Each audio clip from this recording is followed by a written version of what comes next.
Assalamualaikum warahmatullahi wabarakatuh. Saya Salsa Marta, NPM 221010827076. Pada hari ini akan membahas sebuah materi, yaitu konsep harta dalam Islam. Yang pertama yaitu definisi harta. Secara bahasa yaitu condong dan berpaling dari satu posisi ke posisi lain. Secara istilah ada perbedaan definisi harta menurut Jumhur dan Hanafiyah.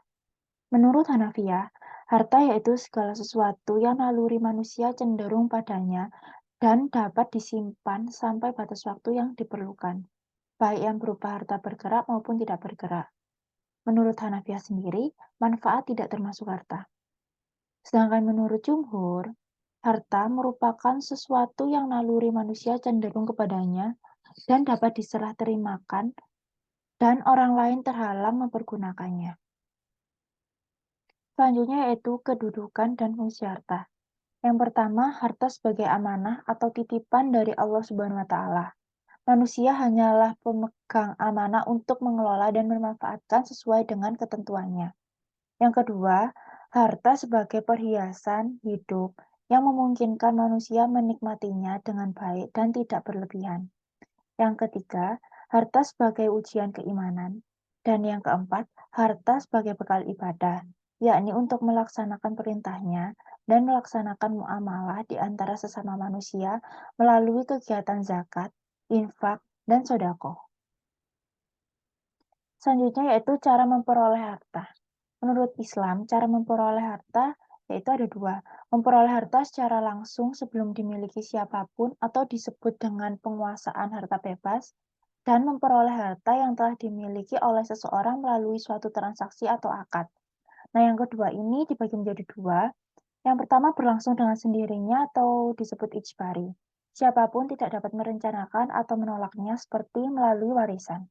Dan yang kedua berlangsung tidak dengan sendirinya atas kehendak dan keinginan sendiri atau yang disebut ikhtiari.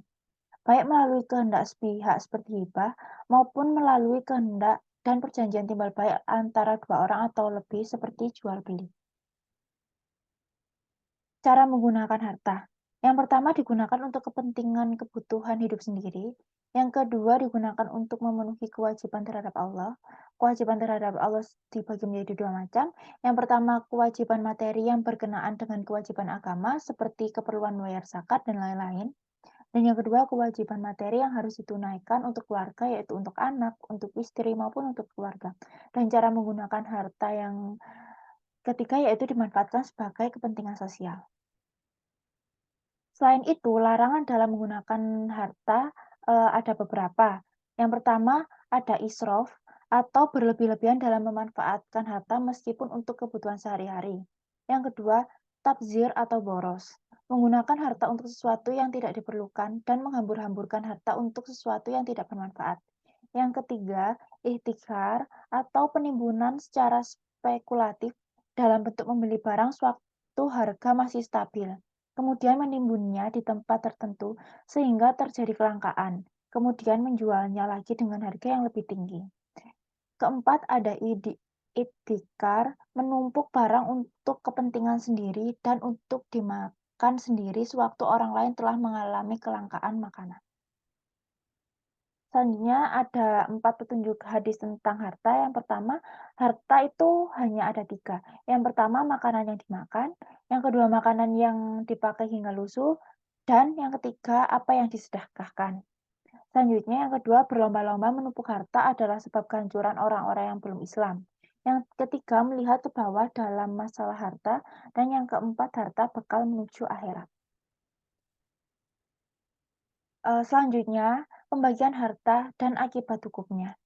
Yang pertama, jika dilihat dari segi kebolehan pemanfaatannya menurut Syarok, harta dibagi menjadi dua, yaitu mal mutakowim dan goir mutakowim.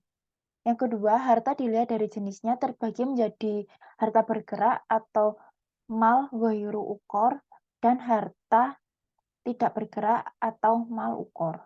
Dan yang ketiga, dilihat dari pemanfaatannya, harta dibedakan menjadi mal istikmali dan mal istikhlaki.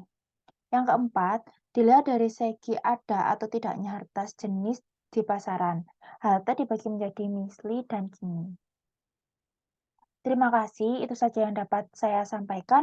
Bila ada penjelasan yang kurang berkenan, mohon dimaklumi. Sekian, wassalamualaikum warahmatullahi wabarakatuh.